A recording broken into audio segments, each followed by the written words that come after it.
Hi everybody, it's Michael and I'm back with you on this cloudy autumn morning, and what I would like to do today is show you a walkthrough of Le Havre, der Binnenhafen, or Le Havre, the inland port as it's called in English. What I have here is the German version from Lookout Spiele, but this will be published by Siemens Games in the US. It's of course the smaller version for 2 players of its big brother Le Havre from 2008. This one is from this year, 2012. It released at this Essen, and it's following the, well, let's call it a trend that Uwe Rosenberg did already also with Agricola, that he has made a smaller version for 2 players. This one is obviously for 2 players and it's recommended ages 10 and up, and on the box it says that'll take you about half an hour to play. From a gameplay perspective, this one's rather interesting, because if you take back a look at the Agricola 2-player game, that was basically a smaller version of the game where that concentrated on the animal husbandry, but it was still a worker placement game, and the things you did were very similar. So you placed workers and you built fences and you built things. And in this game, while thematically it's still very close to Le Havre, because you have a harbor and you build buildings with different goods, you have to accumulate money either by selling goods or by building buildings that are worth money, and of course the player with the most money wins. From a gameplay perspective, it's more reminiscent of Ora et Labora than of Le Havre, and I guess you will see this once I start my walkthrough. I'll show you a full game for 2 players. Have fun! As always, let's take a brief look at the components and the setup of the game first. As you can see, both players get a wheel and a trading house. I've also given them a marker from another game, just so I can tell them apart in reference to them by blue and red, and I don't have to say the first player or the left player all the time. So each of them gets these 2 things, and we'll take a closer look in a minute. Up here we have an overview of all the buildings in the game and in which round they actually become available. Then we have a supply of coins. And now let's take a close look at the playing area for the blue player. Well, most prominent is the wheel, of course, and since blue is the starting player, his wheel is used to track the first 6 rounds of the game from A to F. And in each round, new buildings will enter the game, and these are placed next to the wheel. So the A buildings are placed next to the A spot over here. Then next, each player gets 3 coins of francs. And then each player has his trading house, where you have different colored cubes to track the different commodities. We have wheat, wood, clay and fish, and all these have a starting space where you can put on the cubes.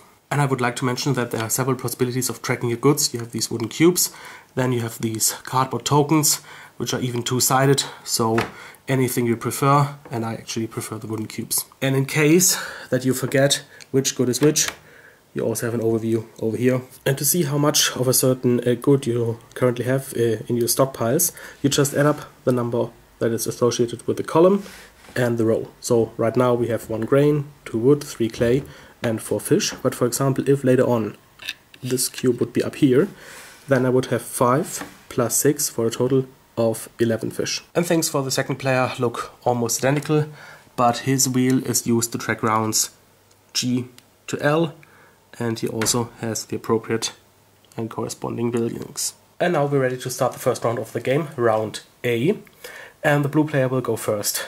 How do we know that? Because on his wheel, the round A is highlighted yellow and also has this little steering wheel up here. And what happens first in a round is that you put out the new buildings into the common supply. We just take all the A buildings from next to the blue player's wheel and put them out into the common supply. If we take a closer look at the buildings, we see that each tile contains several pieces of information. Up here in the roof we have the costs, and mostly these are either wood and or clay, but some buildings also cost just plain money, and some of them will cost food. Next we have the name of the building, and then in the coin is the value, what it's worth once it's built. And this is important for 2 things.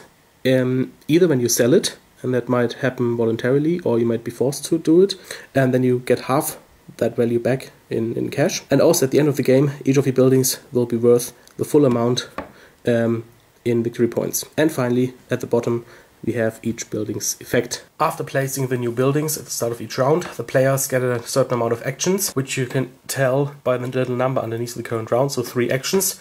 Meaning, since blue will start, he gets an action, then red, and then blue again. And since the numbers are always odd, the starting player is altering automatically. It's blue's first action, and on your turn you can either build a building or use a building. And since we don't have any buildings to use yet, we're gonna build a building. So from the 5 buildings currently available in the supply, the blue player can afford all of them, but he decides to build this hardware store. So how does building work? Well, you can see that this hardware store costs 1 wood and 2 clay. And so we take a look at our trading house over here, and we can pay 1 wood by moving the wood marker 1 space to the left, because then it drops from 2 to 1. And also we can see up here that paying 1 is done by moving a marker 1 space to the left. So we pay 1 wood. Next we have to pay 2 clay, so it actually looks like this. And then we place the newly built building here into the 0, well, area or wedge of our wheel. And that was the blue player's first action. Now the red player decides to build this, well, it's some kind of a field where you can grow wheat, but also get a little bit of clay and wood. And this one doesn't have any building costs per se, but it costs a franc. So basically it also moves into the 0 wedge, and then we pay a franc. And then it's the blue player's turn, and we can see that he can't afford the business because that would cost 2 wood, and he only has 1. He can't afford the wood supplier because that would cost 2 clay, so he can only afford this clay mount, which will cost him 3 francs. So those 3 are paid to the bank, and the new building is also put into the 0 space. And now a total of 3 actions have been taken by the players. How do we know that? Because there is a total of 3 buildings in the 0 spaces on the player's wheels, and whenever you build a building or use a building, it's put into the 0 space. So by seeing that there are 3, we know that we've performed 3 actions. And since it's the end of the round, each player's wheel is advanced by 1 step. Now we can go into round B, and since the first half of the game we're still using the blue player's board to track everything. So we see that B is not marked on the blue player's board, which means that it has to be the red player's turn to go now. We also see that we get 3 actions again, and we have to put out all the new buildings from the B stack. The red player wants to build this business, so that costs 2 wood. It goes into the 0 space, and he pays 2 wood. The blue player already has some ways to get clay, so he decides to build a building that goes along with that.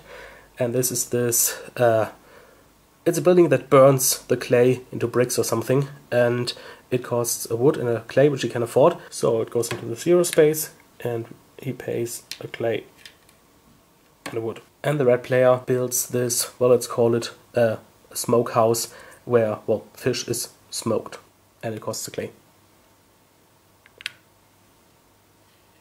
And that is already at the end of the round, so both wheels are advanced. And we put out the new buildings. Since the blue player doesn't have either clay or wood, he can't afford to build anything, and so I can now show you the second possible action, that is using a building. Normally you can use both your buildings and that of your opponent, but if you want to use his, you have to pay him something, and right now the blue player is broke, so he has to use one of his own buildings. And here it's important which sector the building you want to use is in, and more important, the number. So right now he wants to use his clay mount, and the clay mount has a red arrow. That means that we take a look at the number of the sector, and he's allowed to advance the clay marker by that amount. So basically he's allowed to advance the clay marker 3 spaces to the right. But there's also this side effect here after the plus, and that means advance the clay marker 1 space. So basically this is dependent on the sector, but the second part isn't, so actually we can advance the clay another space onto the 4. And once a building is used, it's put from the sector it was in into the 0 sector.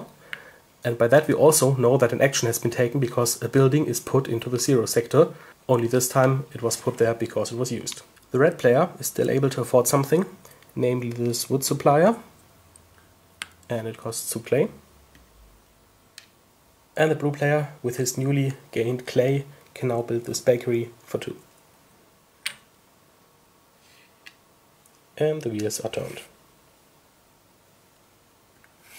So it's round D now. The red player will start, and maybe you can see this, there's a little 5 here now, meaning that there will be 5 actions altogether. But first, of course, we have to place the new buildings. The red player would like to build this market here, but this one costs 6 food, so a combination of fish and grain or wheat, but he only has 4 plus 1, 5, so he's missing 1.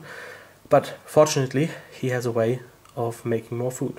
His smoking house is in the 3rd sector, and it has a blue arrow, meaning fish, that goes up to the upper left. So by putting this into the 0 sector, we're actually allowed to move the blue marker up left by 3 spaces. And now we have 1 plus 9, it's 10 fish, instead of the 4 we had before. The blue player doesn't have any wood, so he decides to use his hardware store, that is in the 4th space, and it has a wood arrow and a clay arrow with a slash in between. That means he can either choose that one or that one, and he chooses the brown one, so the wood marker goes over from 0 to the 4, and this one is put here. Now the red player can afford the market, he has to pay 6 food, and if you take a closer look, on the downwards arrow there's a 3, meaning that we can pay 6 food by doing this. The blue player builds a farm that costs 2 and 2. And the red player, for the last action of this round, decides to use his field that's in the 4 sector, meaning that he gets to move the wheat marker 4 spaces, and then the red and the brown one 1 space each.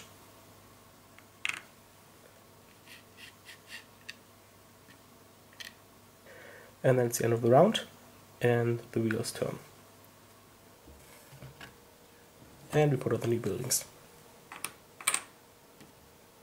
The blue player needs clay, so he picks his clay mount from the 3rd sector, meaning that he will get 3 plus 1 for clay.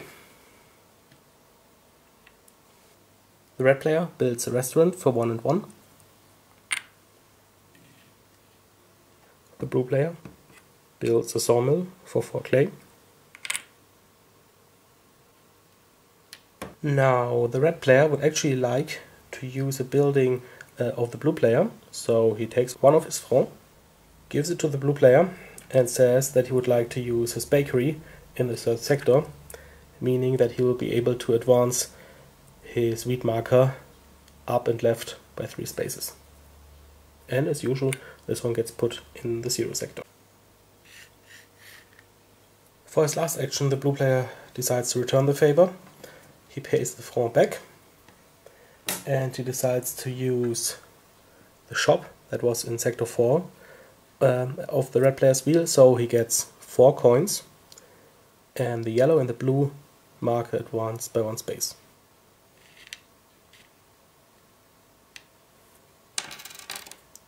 And the wheels are turned, and new buildings are put out. The red player wants to buy this churchyard here, which costs 8 food, so he pays 4 wheat and 4 fish. Now the blue player has a little bit of a problem. This building up here is now on the 4th space, so if at the end of the round the wheel will be turned, it'll be in this space, which means he will be forced to sell it, and he doesn't want that. On the other hand, he can't use it properly right now, because it would move the clay marker to the upper left, and the clay marker is currently at 0. So what he wants to do now is maybe try and move the marker further to the right, so that using this one will actually be worthwhile. So he first pays the red player a franc to use his field, which was in the 3 sector, to move wheat by 3 and clay and wood by 1.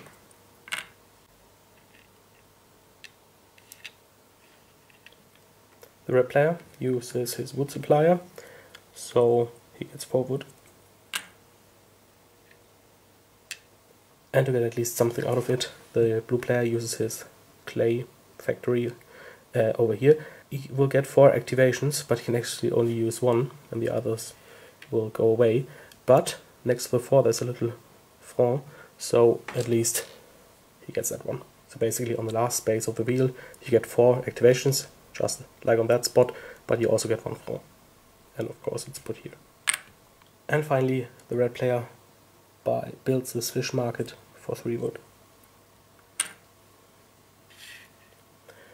Then the wheels are turned.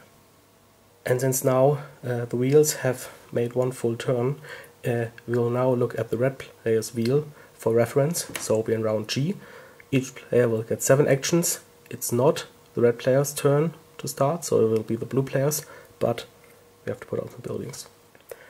The blue player uses his hardware store to get 4 wood. The red player uses his market with 4 activations, and the white arrow means basically any good, so he can advance any 4 goods by 1 space, and he can also choose 1 good more than once, and he decides to take 4 fish. The blue player builds this, what's it called, maybe, let's call it the House of Craftsmen, for 6 wood and 3 clay. The red player produces even more fish by using his smokehouse with 4. The blue player builds this weekly market. So this is a market that's only once a week, and the other one is perhaps every day. It costs 10 food, so he pays 5 wheat and 5 fish. The red player uses his shop, so that's 3 coins and 1 grain and 1 fish.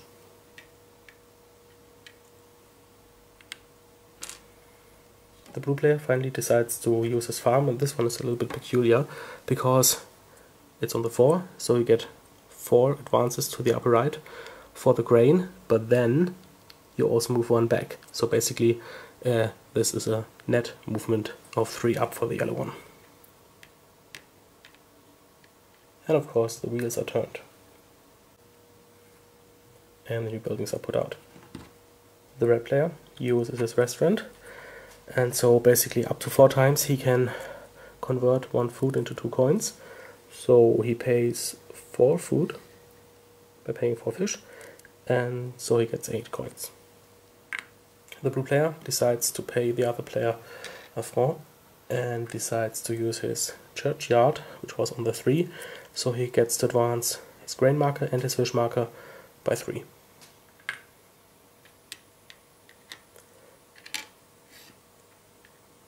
The red player decides to use his field, farming field, so this one goes over by 3, and these by 1 each. Blue uses his clay mound for a total of 5 clay. Red uses his market for 2 goods of any kind, and he chooses 2 clay. Blue uses his bakery to move the yellow marker 4 spaces to the upper left.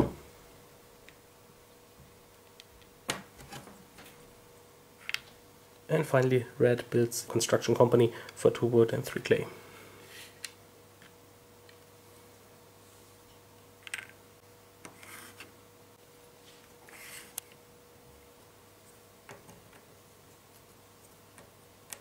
The blue player uses his hardware store to get 3 wood. The red player buys let's call it a landing bridge for 10 money. Blue player uses his sawmill from the last sector, so he'll get a franc, and also move his wood marker up 4 spaces to the upper left. The red player uses his wood supplier. The blue player uses his clay factory.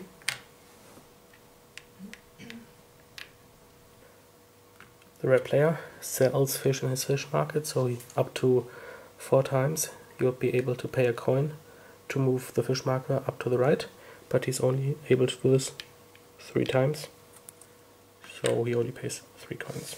And finally the blue player pays the red player a coin to to use his construction firm from sector 2, meaning that he'll get 2 wood and 2 clay.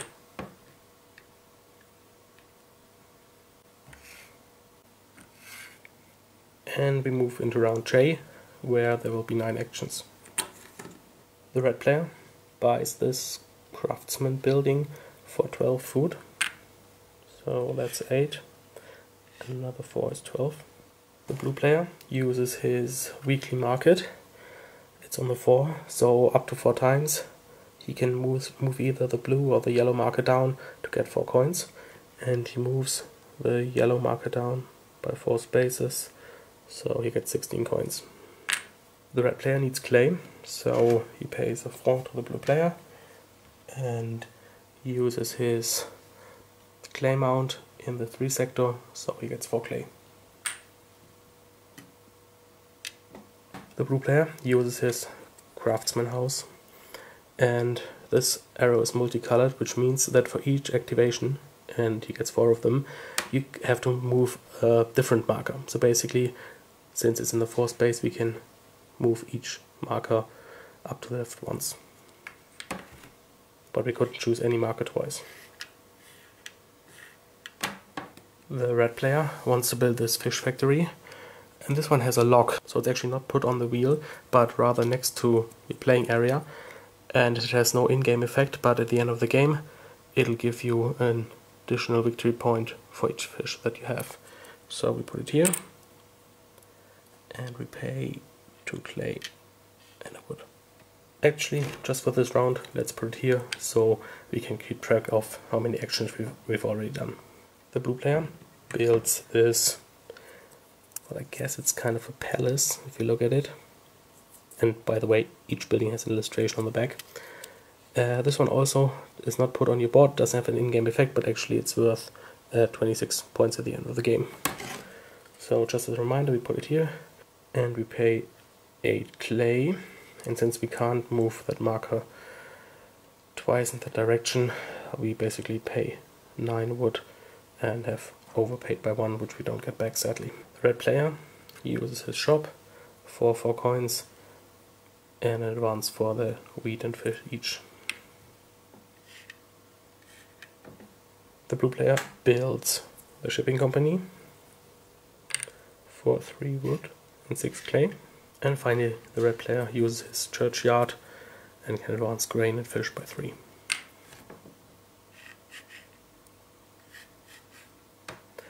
Then we put out the buildings with the lock symbol, because as of now they don't need to be on the board any longer. And we advance the wheels. The blue player builds the zoo, which costs 15 food. It's also a locked building. So 3 fish and 12 grain equals 15 food. The red player builds a building similar to his fish factory. This one is a silo for wheat, and at the end of the game it'll give you 1 victory point per wheat, and it costs 3 wood and a clay.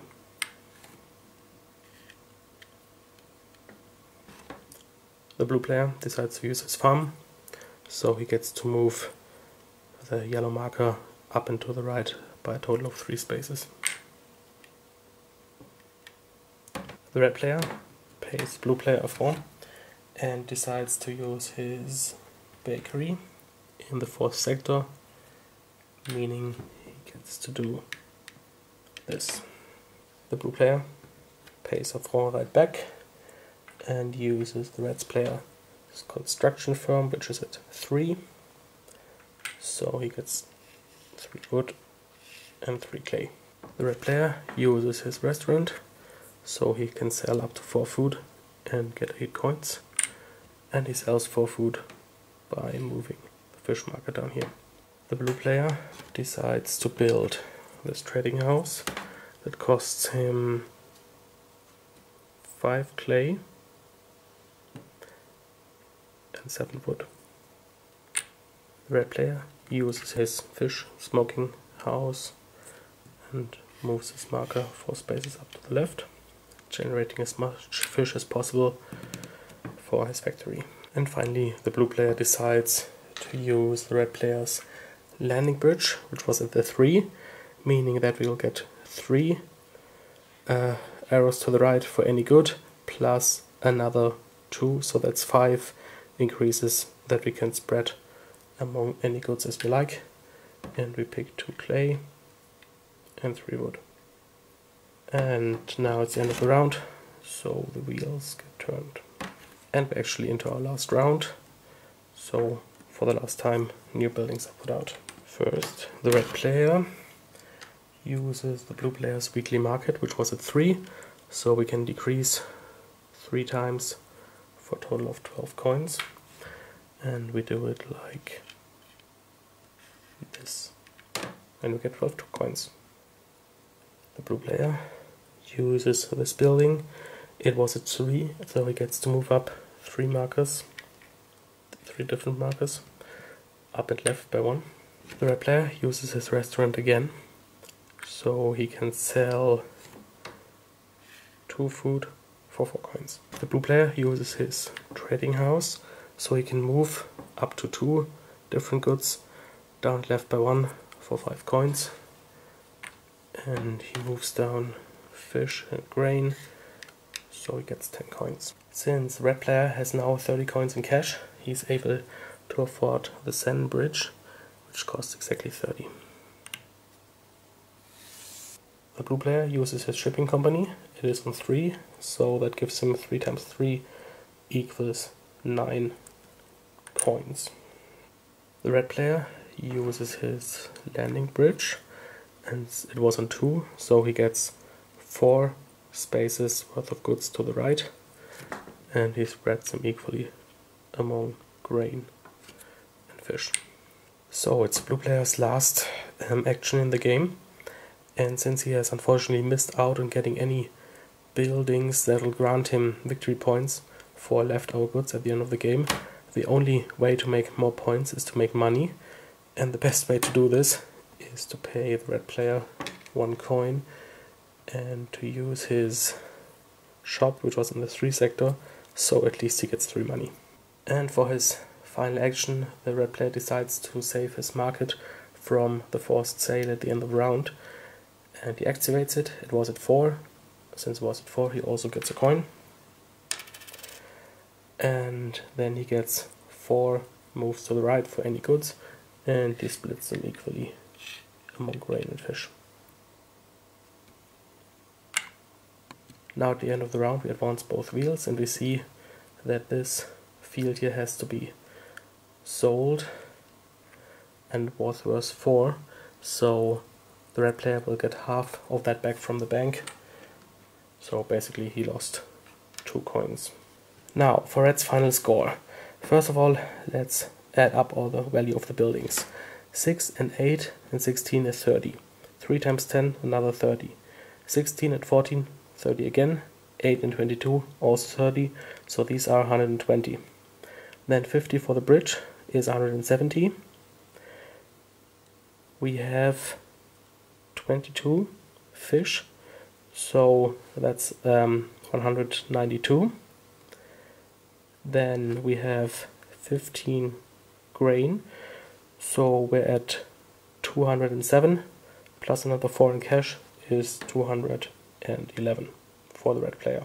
As for the blue player, 12 and 18 is 30, and 20 is 50, and 10 is 60, and 8 is 68, and 30 is 98, and 12 is 110, and 6 is 116, and 16 is 132, and another 16 is 148, and 20 is 168, and 26 is 194.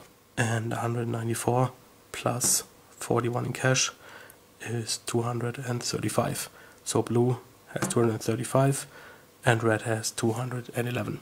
One final detail I would like to get into is the selling of buildings. You've already seen in the game that once a building is in this sector at the end of the game, you have to sell it for half of its price. But you can also voluntarily sell buildings and you'll also get half their price then. Why could this be interesting? Well, there are some buildings, as you've seen, that cost money and some even a lot of it. And suppose you're in a situation where you're missing maybe 2 or 3 money to just build the building, and you would have to take an additional action to actually generate that money. Maybe this additional action will make your opponent actually get this building because he already has the money and you're losing an action. Or maybe the action you have to take to generate that little bit of money is not really good at all, and you'd rather use the action for something else. And maybe in this situation it might be good to sell a building like this, for example. I mean, you get 2 money, maybe this is enough to get one of these buildings, and you're actually only losing 2 in the process, so that's not too bad at this point, I guess. So, I hope you enjoyed this session of the Havre der Binnenhafen. Hopefully I've achieved a couple of things here. You now know how to play the game, all the rules. You've also seen how the game plays like, and hopefully, most importantly, maybe you could decide whether this is something for you or not. Well, then I guess that's it for today. As always, have fun playing, and until next time. Bye bye.